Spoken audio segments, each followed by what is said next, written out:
성령 충만하시고 승리하십시오.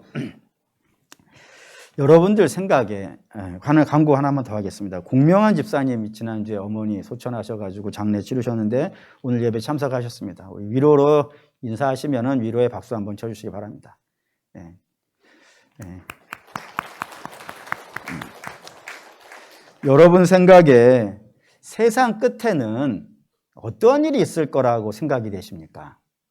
라고 물어보면은 아마 대개의 성도들은 세 가지 정도를 이야기할 것 같습니다. 그 첫 번째는 전쟁이나 또는 지진이나 또 화산 폭발이나 기근 같은 그 재난이 일어날 것 같다라고 생각하시는 분들이 있으시고, 두 번째는 가족 간에 불화가 있어서 부모와 자식 간에 싸움이 있고 또 형제와 형제 간에 분쟁이 있는 뭐 그런 거를 생각하시는 분도 있으실 것이고, 또 세 번째는 적그리스도가 나타나서 우리를 미혹하는 그런 일이 있을 것 같다라고 생각하시는 분들이 꽤 많습니다. 근데 여러분이 그렇게 생각하시는 이유는 아마 영화를 많이 보셨기 때문이지 않겠는가. 왜냐하면 재난 영화 같은 경우에는 이런 것들을 배경으로 갖고 있고 뭐 그런 형태들을 많이 띄고 있단 말입니다. 그래서 그런 영향을 받아가지고 그런 생각들을 갖는 것은 아닌가 생각이 들어간다 이거예요. 왜 그렇게 생각하냐면 저거를 좀 가만히 생각해 보시면 저게 세상의 끝날의 증거가 될 수 없다는 걸 금방 알 수 있기 때문입니다. 왜 저 세 가지가 우리가 흔히 알고 있는 세상의 끝에 일어날 것 같은 저 세 가지가 세상 끝에 증거가 되어질 수 없느냐면은 저 세 가지는 이전에도 있었기 때문입니다. 지금도 있고요. 앞으로는요. 있을 거예요, 저것이. 늘 있는 이야기이기 때문에 그렇다 이겁니다. 뭐 예를 들어보면 전쟁 들어볼까요? 전쟁이 어제 오늘 이야기가 아니잖아요. 어느 역사학자가 이런 얘기를 하더라고요. 인류 역사에서 전쟁한 날수를 계산을 하니까 세상 한가운데 어딘가에서 하는 전쟁 있지 않습니까? 인류 역사에 전쟁한 날짜를 계산해 보니까 전쟁 안 한 날짜 쓰는 게 더 빠르겠더라 라고 할 정도로 세상 곳곳에서는 늘 전쟁이 있어요. 지금도 있죠. 지금도 뭐 같은 민족 간에도 죽이는 일들이 뭐 우리나라만 있는 게 아니라 요즘 옆에 미얀마라는 나라 가서 지금 그런 일이 있잖아요. 그런 일, 전쟁하는 일은 늘 이렇게 있는 일이고, 또 자연재난은 뭐 어떻겠어요.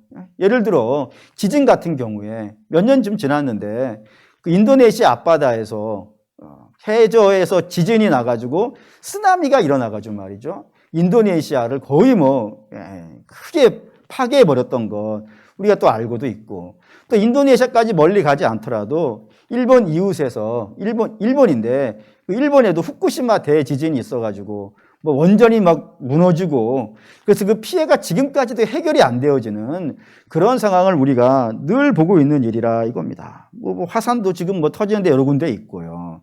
이런 자연재난 언제나 있는 거란 말입니다. 뿐만 아니라 가족 간의 갈등은 어떤 것 같으세요? 가족 간의 갈등의 역사가 얼마나 깊을 것 같으세요? 성경에 나오죠. 성경에 가족 간의 그 불화가 언제부터 시작된 거냐고 되어져 있냐면 창세기 3장부터라고 되어 있는 거예요. 원래는 창세기 2장에 아담과 하와가 어떠한 관계였나요? 아담이 하와를 바라보면서 너는 내 뼈 중에 뼈요, 살 중에 살이라고 하는 인류 역사 최고의 닭살 멘트를 날리잖아요. 그런 뜨거운 관계였었는데 3장만 한 장 딱 넘어갔는데 불구하고 문제가 딱 일어나니까 이 모든 문제의 책임은 누구가 지는 거라고요? 여자가 지는 거라고요. 이 여자 때문에 네 인생 망쳤다고. 그런 일이 어제 오늘 이야기가 아니라 인류 처음부터 그랬다 이거예요. 근데 3장도 심각하지만 4장은 더 심각해요. 4장에는 무슨 이야기 있어요? 형이 동생 죽이는 이야기가 있어요. 그것도 친동생이죠. 이복동생이라 그래도 말이 안 되는 판인데 친동생이에요. 근데 그 친동생이 직접적으로 가인에게 와서 가인을 공격하고 뭐 미워하고 뭐 악담을 쏟아내고 뭐 그런 것도 아니잖아요. 동생은 동생 나름대로 예배를 하나님이 원하신 예배 드린 것이고, 자기는 잘못 드렸으면 자기가 반성을 해야 될 판인데 자기 반성하지는 않고 동생을 죽이는 걸로 자기 문제를 해결하려고 했으니 얼마나 복잡해요, 그 가정이. 처음부터 그랬다 이겁니다. 가정 불화도 뭐 그렇게 역사가 긴 거니까 뭐 그것도 증거가 되어줄 수 없을 것 같고, 적그리스도는 어떨 것 같으세요? 물론 적그리스도가 인류 역사 맨 마지막에 가장 강력한 모습으로 나타나는 건 사실입니다. 근데 그때만 있냐 이거예요. 적그리스도가. 아니라 이겁니다. 요한일서 4장 1절에서 3절 읽을게요. 사랑하는 자들아, 영을 다 믿지 말고 오직 영들이 하나님께 속하였나 분별하라. 많은 거짓 선지자가 세상에 나왔습니다. 이로써 너희가 하나님의 영을 알지니 곧 예수 그리스도께서 육체로 오신 것을 시인하는 영마다 하나님께 속한 것이요 예수를 시인하지 아니하는 영마다 하나님께 속한 것이 아니니 이것이 곧 적그리스도의 영이니라 오리라 한 말을 너희가 들었거니와 지금 벌써 세상에 있느니라 라고요. 요한일서는 사도 요한이 썼습니다. 사도 요한은 당연히 예수님과 한 시대에 같이 살았던 자예요. 그가 아무리 오래 살았어도 얼마만큼밖에 못 살겠어요. 100년이지 않겠어요. 특별히 요한일서는 거의 한 80년, AD 80년에서 85년 사이에 쓰여졌다 그러니까 예수님이 한 30년쯤 돌아가신 걸로 돼 있거든요. 그러니까 한 50년쯤 지난 거예요. 그 50년, 그러니까 초대교회 중에서도 초대교회 시절부터 뭐가 이미 창궐하다고요. 적그리스도가 넘쳐난다 이거예요. 오리라고 한 적그리스도가 지금도 있다 이겁니다. 왜 이렇게 얘기하냐면 우리는 일반적으로 적그리스도 하면 인격으로만 생각을 해요. 어떤 실체. 물론 적그리스도가 실체를 가지고 있는 모습이 있어요. 마지막에도 그럴 것이고 근데 꼭 인격으로만 있는 게 아닙니다. 초대교회 때는 네로가 적그리스도라 했어요.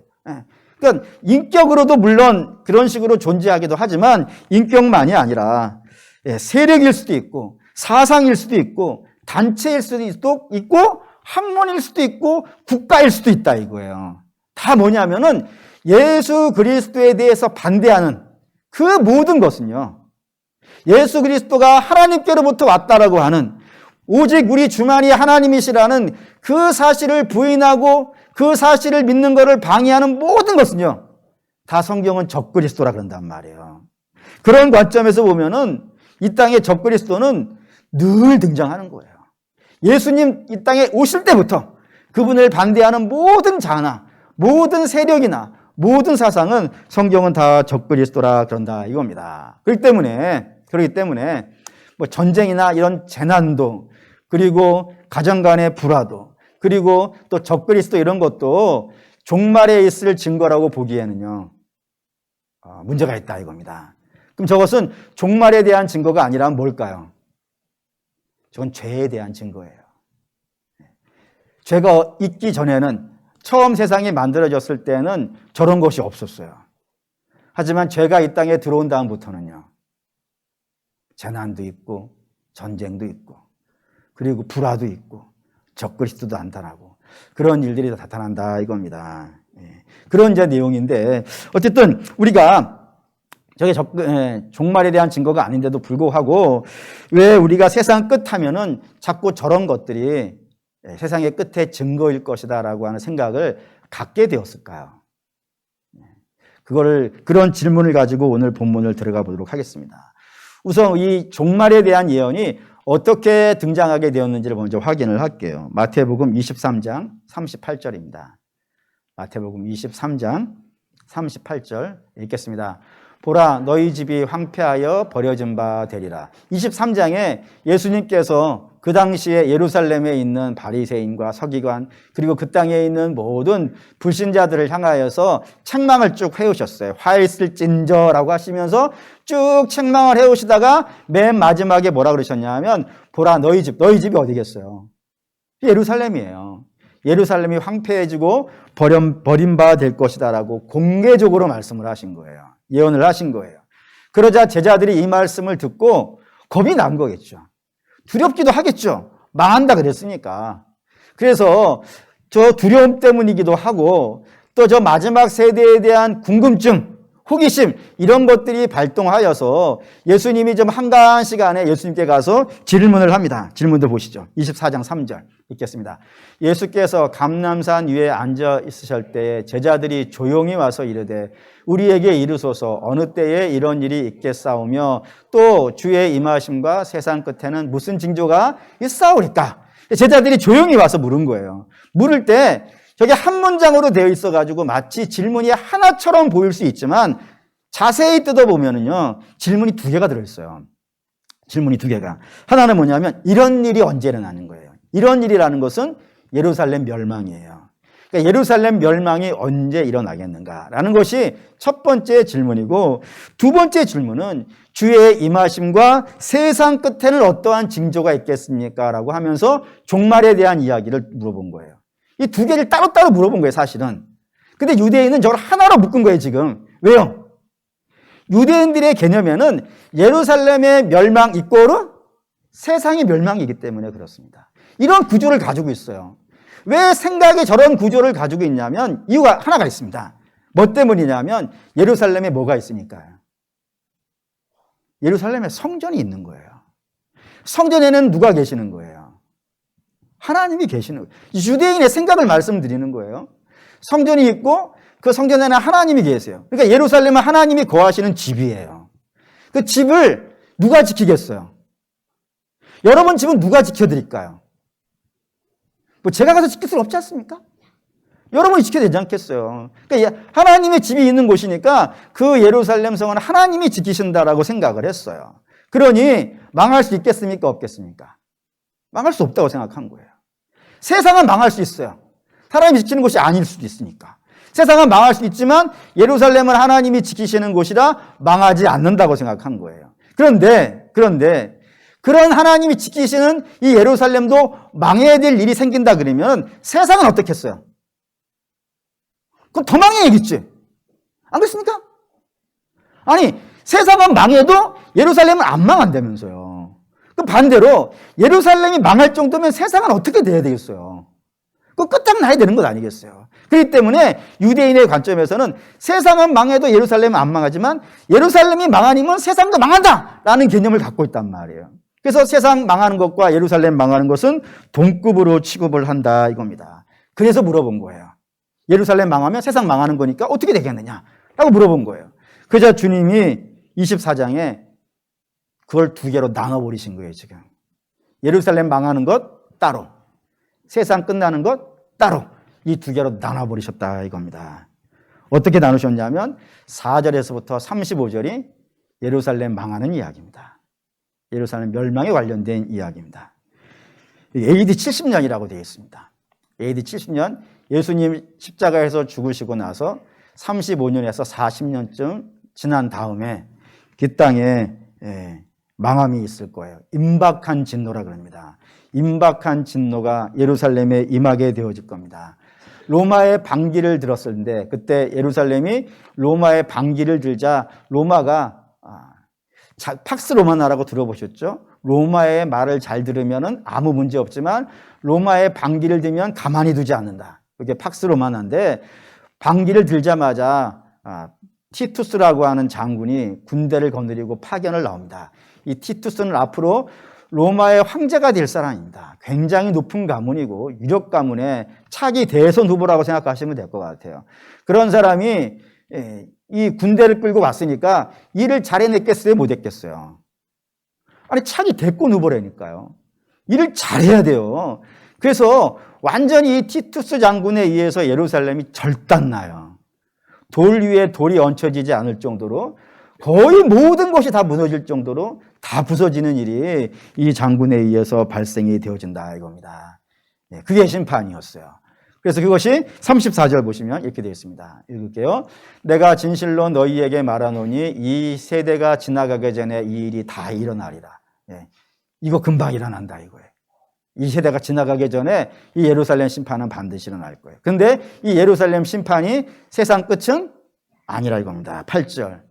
이 모든 것은 시작일 뿐이지 이게 끝이 아닌 거예요. 그러니까 예루살렘 심판과 세상 멸망은 다른 관점이라 이야기하신 거예요. 그리고 36절에서부터 51절까지가 언제일지는 모르겠지만 주가 임하시는 날이 있더라 이겁니다. 주의 재림의 날, 그날이 되어지는 날이 곧 세상이 끝나는 날이고 종말의 날이다라고 두 개로 좀 나눠 놓으신 거예요. 근데 우리 이 두 개를 나눈 걸 갖고 우리 좀 묵상을 해야 됩니다. 어떻게 묵상하냐면 이 두 가지의 공통점이 있고 이 두 가지의 차이점이 있습니다. 이 두 가지를 가지고 묵상을 해야 되는데 우선 공통점이 있어요. 공통점은 뭐냐면 둘 다 하나님의 심판입니다. 뭐에 대한 심판일까요? 예수를 안 믿은 것에 대한 심판입니다. 하나님이 진노하시는 것은 다른 이유가 아닙니다. 하나님이 심판을 하시는 것은 예수를 안 믿는 것을 심판하시는 거예요. 이미 그렇다 이겁니다. 그래서 예루살렘도 주를 받아들여야 되는데 주를 받아들이지 않고 십자가에 달았기 때문에 저들은 심판을 받는 겁니다. 마지막에 주님 재림하셔서도 심판받는 건 누가 있는 거예요? 예수 안 믿는 자들입니다. 예수 안 믿으면 심판받습니다. 그거는 임박한 진노든지 장차 임할 진노든지 이건 틀리지 않습니다. 하나님의 심판입니다. 근데 우리가 더 깊이 묵상해야 되는 것은 이 차이점입니다. 차이점을 여러분들이 유심히 잘 보셔야 되는데 예루살렘 심판, 예루살렘 멸망, 임박한 진노에는 징조가 있습니다. 징조가. 예를 들면 이런 징조 있어요. 자신을 적그리스도라고 부르는 사람들이 백성 가운데 많이 일어난다고 되어 있습니다. 실제 일어났을까요? 안 일어났을까요? 요세푸스라고 불리는 유대 역사가가 있습니다. 이분이 쓰신 유대 전쟁사는 세계 역사책에서도 유명한 책 중에 하나인데 그 요세푸스의 유대 전쟁사에 보면은 AD 66년에서부터 70년까지 예루살렘 근방으로 해가지고 수많은 예수가 등장을 해요. 자기를 예수라고 말하는 사람들이 실제로 많이 등장하고 있습니다.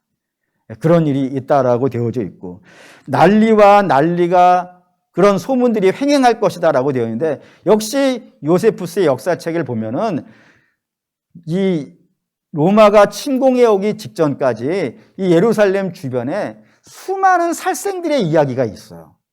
너무 잔혹하게 사람들을 죽이는 이야기들이 너무 많이 기록이 되어져 있을 정도로 그렇게 되어져 있기도 하고 지진과 기근도 굉장히 많이 일어난 걸로 되어 있어요. 요세푸스 기록 말고 이번엔 로마 역사가 중에 타키투스라고 하는 사람이 있습니다.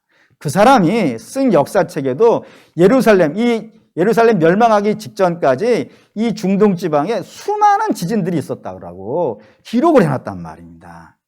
그 정도로 이런 것들이 징조가 있더라 이거예요. 그리고 그런 징조들이 쌓이고 쭉 쌓여가다가 AD 70년에 무슨 일이 벌어졌다고요? 예루살렘이 멸망했다 이겁니다. 이 이야기를 여러분 잘 이해하셔야 돼요. 그러니까 주께서 예루살렘 멸망하기 전까지는 계속 징조를 보여주시는 거예요. 왜 그럴까요? 징조가 있으면 뭐 하려고요? 징조가 있으면 그거 보고 어떡하라고요? 피하라고. 하나님은 당신의 백성이 망하는 거 원하지 않으신다 이거예요. 망하시는 거 원하지 않기 때문에 그런 징조를 보게 되어지면은 그걸 보고 피하라고. 안 피하는 건 망하잖아요. 또 피하는 게 지혜인 거예요. 그 피하라고 이렇게 자꾸 알려주신다 이겁니다. 그리고 피할 방법 또한 제시한다 이거예요. 예를 들어 성경 오늘 이런 징조가 일어나거든 산으로 피하라라고 되어 있어요. 왜 산으로 피하라 그러냐면 유대라는 나라, 이 가나안이라는 나라는 지역은 이 가운데 산이 있어요. 쭉 위아래로 남북으로 산이 쭉 산맥이 있는데 그 산맥에 들어가면은 숨을 동물들이 굉장히 많아요. 거기 들어가서 숨는 거예요. 거기 들어가 숨어서 산 사람들이 굉장히 많아요. 예를 들면 가장 유명한 사람이 있어요. 가장 유명한 사람. 왕이 자기를 죽이려고 하니까 도망을 가가지고 산속 동굴에 숨어 살았던 사람이 있습니다. 잘 아는 사람이에요. 누굴까요? 다윗이죠. 아둘람 그래 숨어 산단 말이에요. 또 뿐만 아니라 사사기에 보면은 기드온이 나오는데 그 기드온 시대에는 미디안이 추수 때만 되면 공격해 왔다고 되어 있어요. 그자 이스라엘이 어디로 들어가냐면 산으로 들어가서 굴에 들어가 살았다고 되어 있단 말입니다. 이런 식으로 다 산에 들어가서 숨어 사는 걸로 그 위기를 피했다라고 되어져 있거든요. 이런 식으로 징조가 있으면 피하라 이겁니다. 우리 코로나도 마찬가지예요. 인생에 당하는 문제가 대부분 그래요. 인생에 당하는 모든 문제는 징조가 있어요. 이렇게 되면은 이렇게 된다라고 하는 징조가 있다니까요. 그래서 그런 징조가 있기 때문에 피할 방법도 있어요. 예를 들어 코로나로 예를 들어 봅시다. 코로나 피하려면 어떻게 하면 되겠어요? 집, 직장, 교회 세 군데만 다녀야지. 그렇습니까? 할렐루야. 네. 그리고 지나가시다가 이렇게 소독제 딱 보면 어떻게 해야 되겠어요? 이제 괜히 심심해서 한번 짜봐야지. 안 짜십니까? 눈에 보이는 대로 짜기를 바랍니다. 가급적이면 신체 접촉은 안 하는 게 낫겠죠. 피할 방법이 있다 이거예요. 그 간혹 TV에서 뭐 태풍이라든가 이런 거 하면은 꼭 그 기자나 앵커들이 그런 말 하잖아요. 피할 수 있었는데도 불구하고 인재였다고.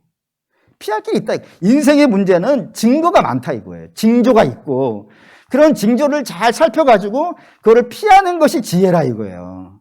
근데 피하는 것 중에서 제일 좋은 방법이 있다 이겁니다. 제일 좋은 방법. 그게 뭘까요? 인생에 문제가 있어요. 이 세상은 죄로 물들어 있는 곳이기 때문에 죄가 없었다면 이런 문제가 없어요. 근데 이 세상은 죄가 있고 죄가 영향력을 행사하는 곳이기 때문에 다양한 문제들이 발생돼요. 가시덤불과 엉겅퀴가 나오는 곳이에요. 그런 곳에서 피해야 돼요. 징조가 있어요. 피해야 돼요. 어디가 제일 좋을까요? 주께서 시편에 이런 내용이 있습니다. 눈을 들어 산을 보니 나의 도움이 어디서 올꼬? 천지를 지으신 여호와께로다. 유대인에게서 산이라고 하는 것은 단지 산만을 의미하지 않아요. 그 산에는 나를 도우시는 하나님이 계시다 이거예요. 하나님께 피하라 이거예요. 근데 주께서 이 말씀을 하신 이유는 이거예요. 그런 일이 있을 거야. 너희가 앞으로는 아무 문제 없겠지 그렇게 생각하지만 이 세상은 그렇게 안전한 곳이 아니야. 이 세상은 죄가 있는 곳이라 너희들이 이 땅을 열심히 살든 않든 관계없이 반드시 때가 되어지면 문제가 있어. 그런 문제와 환난과 어려움을 만나게 되어지면 너희는 누구를 기억하라고요? 이 말을 한 나를 기억하라 이거예요. 그래서 어디 딴 데 가지 말고 내게로 오라. 내가 너희의 피할 바위가 되어주고 너희의 거할 산성이 되니 내게 오라 이거예요. 한 번 더 봅시다. 그 뒤에 이런 말씀이 있어요. 그 뒤에 산으로 가라는 말 뒤에 이런 말씀이 있어요. 그 뒤에 옥상에 있으면 집에 가서 재산을 가져가지 말고 들에 있으면 겉옷을 가지러 집에 가지 말라고요. 그만큼 여유가 없다 이거예요. 근데 한번 좀 잘 생각해 봅시다. 집에 가서 재산을 가져가지 않고 그리고 집에 가서 겉옷을 가져가지 말라라고 하시면 떠오르는 인물이 하나 있지 않습니까? 괜히 집을 쳐다보다가 망한 사람이 있어요. 그게 누구죠? 롯의 부인이에요. 소돔이 멸망할 때 천사가 롯을 끌고 나가기 시작했어요. 근데 끌고 나가면서 명령을 하나 했어요. 그 명령이 뭐예요? 돌아보지 말라. 돌아보지 말라. 뭐가 남겨져 있을 거란 돌아보지 말라.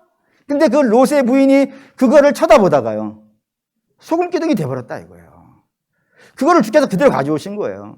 너희가 내게로 올 때 그 환난과 어려움이 있어가지고 내게로 올 때 이런 거 저런 거 계산하지 말라 이거. 내가 또 사업이 있는데 뭐가 있는데 뭐 좀 이거 있는데 자꾸 이런 거 계산하면 신앙생활 못해요. 주께서 나를 부르신다라고 생각하면 이런저런 문제가 있어서 마음 상하고 고통받고 있으면은 그게 주님이 나를 부르시는 신호란 말입니다. 그 신호라고 받으셔가지고 그걸 증거로 삼으셔가지고 주께로 오시는데 단번에 오셔야 된다 이거예요. 이런 거 잠깐 매이지 말고 탁 끊어버리고 쭉 가야 된다 이거예요. 그래서 거기 난 게 고스톱이란 말이에요. 멈추지 말고 주께로 바로 가란 말입니다. 그런 일을 반드시 하라는 것으로 이것이 되어져 있더라 이겁니다. 그리고 우리 사랑하는 믿음의 성도 여러분 바라고 원하는데 우리가 이 땅에 살고 있으면 여러 문제 있습니다. 아까도 말씀드렸죠? 이런 문제는 예루살렘 멸망 같은 문제는 세상 끝의 문제가 아니라 죄가 이 땅을 지배하고 있기 때문에 그래서 반드시 이런 일들이 생긴다 이겁니다. 안 생겼으면 너무너무 좋겠어요. 사실 저도 원하지 않습니다. 하지만 원하지 않는다고 해서 내 인생에 이런 복잡한 문제가 안 생긴다고 생각할 수 없어요. 이미 경험해 보시기도 하셨고 그런 문제들 만나시면은 이게 주님이 나를 부르시는 신호구나. 믿음 생활을 여기서 언저리에서만 하고 있으니까 주께서 언저리에 있지 말라고 내게 들어오라 하시는구나. 더 깊이 오라 하시는구나라는 그 징조로 받으셔서 주 앞으로 나가시는 역사 있으시길 바랍니다. 이런 얘기 하시는 것이고 그 다음에 이제 마지막 심판이 등장을 해요. 주의 재림, 세상 끝에 일어나는 징조가 나오는데 세상 끝날에 있을 이야기가 나오는데 거기에 특징은 뭐냐면 징조가 없어요. 징조가 있어요. 아까 예루살렘 멸망 때는 징조가 있다라고 했어요. 근데 세상 끝에는 징조가 없어요. 뭐 전쟁이나 기근이나 화산이나 이런 것들이 기록이 안 되어져 있어요. 오히려 이 말씀만 있어요. 마태복음 24장 36절입니다. 읽을게요. 그러나 그날과 그때는 아무도 모르나니 하늘의 천사들도 아들들도 모르고 오직 아버지만 아시느니라. 아무도 모른다고. 천사도 모르고 아들도 모른다고요. 징조가 있으면 우리도 알잖아요. 그렇지 않습니까? 이러한 징조가 있으면 산으로 가라. 라는 징조가 있으면 우리도 대비할 수가 있는데 아무도 모른다. 징조가 없기 때문에 아무도 모른다고요. 오직 아버지만 아신대요. 근데 거기에 또 이런 얘기도 붙여놓으셨어요. 노아 때와 같다라고 하면 38절 읽죠. 38절 읽겠습니다. 홍수 전에 노아가 방주에 들어가던 날까지 사람들이 먹고 마시고 장가들고 시집가고 있으면서 마지막 때가 저런 모습이라고요. 먹고 마시고 시집가고 장가가는 노아 시대에 저렇게 살았대요. 근데 저 말을 여러분 잘 이해하시면 금방 답을 알 수 있어요. 그게 뭐냐면 시집가고 장가가는 건 사실 굉장히 좀 편안해야 됩니다. 이 코로나 때문에 가장 많이 타격을 받은 게 결혼이라 그럽니다. 결혼하는 사람들의 숫자가 굉장히 줄었다고요. 또 뿐만 아니라 뭐 집, 요즘 뭐 부동산 얘기도 많이 있는데 집 때문에 결혼 못하는 사람들도 많이 있잖아요. 그러니까 이 시집가고 결혼하는 거는 사실 굉장히 환경이 좋아야 이게 좀 잘 가지지. 환경이 어려우면 이게 참 하기가 어려운 거라고요. 근데 주님 오시는 그날에도 이런 일이 막 있다 이거예요. 물론 그때도 전쟁은 있을 거예요. 늘 있는 거니까. 근데 그게 신경을 안 쓰는 거지. 그냥 다 시집가고 장가가고 뭐 이러고 있더라 이거예요. 여기 전혀 관심이 없어요. 전혀 뭐 대비도 안 돼 있겠죠. 거기 40절 41절에 굉장히 재밌는 말씀이 있어요. 읽을게요. 그때에 두 사람이 밭에 있음에 한 사람은 데려가고 한 사람은 버려둠을 당할 것이요. 두 여자가 맷돌질을 하고 있음에 한 사람은 데려가고 한 사람은 버려둠을 당할 것이니라. 간혹 어떤 분들이 질문을 하세요. 이 말씀을 갖고 이렇게 질문을 하더라고요. 비행기가 이렇게 딱 가고 있는데 비행기 운전사가 갑니다. 기장이라 그래야 되죠. 그 기장이 갑자기 하나님이 딱 데려가 버리신 거예요. 그러니까 비행기를 조종할 사람이 없어가지고 그대로 그냥 꼬라박았다. 이런 얘기 하는 것이냐고 물어보시는데 물론 그럴 수 있습니다. 사실 그렇죠. 그럴 수 있어요. 근데 저 말씀은 그 얘기 하려는 것이 아닙니다. 저 말씀의 의도는 갑자기라는 말을 하고 싶어서 그래요. 그러니까 아무도 대비를 안 하는 거예요. 그러니까 여러분 혹시 주변에서 주님 재림하실 때가 됐으니까 산으로 모이십시오. 이거 말하는 건 다 거짓말이에요. 아무도 모르는데 무슨 대비가 돼요. 뭐 대비를 할 수가 아무도 몰라요. 아무도 몰라서 대비가 안 되기 때문에 다 뭐하고 있는 거예요 지금. 자기 일상 살고 있는 거예요 지금. 부인은 가족을 위해서 맷돌 갈고 있는 거예요. 그리고 남편은 물론 요즘은 뭐 남편이 밖에 나가서 일한다 이런 개념은 아니지만 일단 일반적으로 이렇게 얘기합시다. 남편은 밖에 나가서 일하는 거예요 그냥 밭에서. 아무런 얘기가 증거가 없기 때문에 그냥 오늘 하루 내가 살아야 될 삶을 살고 있는 중에 불현듯이 주님께서 오시더라 이거예요. 대비를 할 수가 없어요 그때는. 그래서 사도 바울도 이렇게 얘기했어요. 데살로니가전서 5장 1절에서 3절 읽습니다. 형제들아 때와 시기에 관하여는 너희에게 쓸 것이 없음은 주의 날이 밤에 도둑같이 이를 줄을 너희 자신이 자세히 알기 때문이라. 그들이 평안하다 안전하다 할 그때에 임신한 여자에게 해산의 고통이 이름같이 멸망이 갑자기 그들에게 이르리니 결코 피하지 못하리라. 주의 재림이 어떻다고요? 도둑 같다고요. 도둑 같기 때문에 뭘 못한다고요? 대비를 못한다고요. 피하지도 못한다고요. 졸지에 만난다 이거예요. 그렇다 이거예요. 이게 주의 재림이더라 이겁니다. 그렇기 때문에 피할 방법이 내가 징조가 있으면 예를 들어 뭐 전쟁이 이런 게 징조가 되어진다 그러면 전쟁 날 것 같은 상황이 되면 예수 믿으면 되겠죠. 안 그렇습니까? 또는 뭐 지진 같은 것이 징조가 되어진다 그러면 맨날 지진기 보고 있는 거예요. 그러다가 지진 파동이 딱 오면 그때부터 예수 믿으면 되잖아요. 못 알아들으는 건 아니시죠. 화산이 터질라 그래요. 화산 터질라 그러면 화산 보고 있다가 연기 나면 그때부터 예수 믿으면 되잖아요. 그게 안 된다 이거예요. 재림은. 주님이 느닷없이 오기 때문에 그냥 가만히 넋놓고 있으면은 주의 재림을 준비를 못한다 이거예요. 그럼 어떻게 하라고요? 42절 43절 읽겠습니다. 그러므로 깨어있으라. 어느 때에 너희 주가 임할지 너희가 알지 못함이니라. 너희도 아는 바니 만일 집주인이 도둑이 어느 시각에 올 줄을 알았더라면 깨어있어 그 집을 뚫지 못하게 하였으리라. 그러니까 징조를 보지 말고 증거를 찾지 말고 뭐 하라냐면 깨어있으라고요. 깨어있으라고. 어떻게 해요? 주의 말씀이 여러분에게 징조예요. 주가 다시 오신다면 오신다니까요. 그 말씀이 여러분에게 징조가 되어져서 신앙생활을 내일부터 해야지. 이게 안 되는 거예요. 지금부터의 신앙생활은. 지금부터 내가 예수를 믿고 지금부터 주님을 준비를 해야지. 내가 내일부터 해야지. 지진나면 해야지. 전쟁나면 해야지. 이게 안 된다 이거예요. 그러니 징조가 없다고 해가지고 마음 팍 놓고 있지 말고 그게 바로 징조인 거예요. 그게 바로 우리 주님 대비하고 주님 만날 준비하고 있어야 된다라는 겁니다. 결론을 드릴게요. 서론에 이런 질문 드렸어요. 종말하면 왜 전쟁이나 재난 이런 것들이 먼저 떠오르냐고. 그거는 임박한 진노와 마지막 진노가 좀 섞여 있어서 그래요. 여러분 머릿속에서. 섞여버렸어요. 섞여버려가지고 그게 징조가 되어지나 막 이런 생각한다 이겁니다. 근데 여러분 이런 생각 가지면 심각한 문제가 생깁니다. 심각한 4가지 문제가 생긴다고 되어 있어요.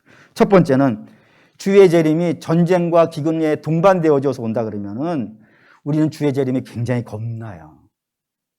전쟁을 누가 좋아하겠어요? 기근을 누가 좋아하겠어요? 오히려 주님이 안 오시는 게 전쟁도 없고 평화가 있는 것이 되는 거니까. 그래서 주님의 재림이 굉장히 부정적이 되어져요. 안 그렇습니다. 주님 재림만큼 영광스러운 게 없습니다. 부정적인 생각을 갖지 마세요.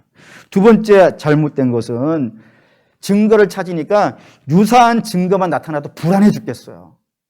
뭐 거기서 지진 났다고 주님 오시는가. 여러분 그런 마음이 경계하는 마음으로는 참 가치 있지만 잘못된 마음을 가지면 악한 자들에게 미혹을 당해요. 미혹을 당해가지고 그때 막 불안해했던 심령에 산으로 오라 그러면은요 돈 다 싸들고 가는 거예요 그냥. 근데 미혹되지 마시라고요. 그런 게 징조가 안 된다고요. 주님의 징조는 오직 말씀 하나밖에 없어요. 다시 오신다라고 하는 그 하나밖에 없지 다른 거 붙잡으시면 망하는 일, 몸도 망치고 마음도 망치고 가정도 망치고 가진 거 다 망치는 일이 발생되니까 그런 것에 미혹되면 안 될 것이고, 세 번째는 자기 마음대로 막 해석해가지고 이게 주님 오시는 증거다 했다가 안아버리시면요 실망하는 거예요. 그래서 그 다음부터는 주님의 재림은 없다라 그러는 것이죠. 자기 마음대로 해석해놓고 그리고 주님 안 오셨다고 주님 안 오신다 그러고 이런 말이나 하는 게 되는 것이다 이겁니다. 마지막 네 번째는 증거를 찾다가 증거가 없으니까 대비를 안 하는 거야. 아예 이제 지금이 그런 것 같아요. 2000년간 안 오셨으니까 주님 2000년 뒤에 오신다고 한 것도 없는데 그냥 어느 날 갑자기 오시겠다고 하셨는데 자기 2000년이 벌써 2000년이 됐는데 안 오셨네. 그럼 앞으로도 안 오시겠네 하면서 지금 대비도 안 하는 최악의 상황을 만나더라 이겁니다. 그래서 영광의 나라가 임할 때 참여하지 못하는 일이 생기더라 이겁니다. 그러니 이 두 개를 섞으면 안 되겠어요. 좀 나눠야겠습니다. 분명히 나눠야겠습니다. 그래서 여러분 우리 주변에 어려운 문제들 생기시면은 그거는 주님의 재림의 신호를 받지 마시고 그저 내 믿음을 점검할 수 있는 이 세상 안전하지 않구나. 이 세상은 죄악이 가득 찬 것이구나. 내가 여기 넉넉히 있으면 안 되겠구나. 나 주님 이 흔들리는 집에다가 소망을 둘 것이 아니라 영원한 집에다가 소망을 둬야 되겠구나라는 소망을 갖는 시간이 되기를 바랍니다. 그리고 반면에 우리가 평소에는 어느 날 갑자기 예수 안 믿어집니다. 어떤 문제가 있으면 그때부터 예수 믿어야지 그러지 마십시오. 그때는 늦습니다. 그때가 안 올 수 있습니다.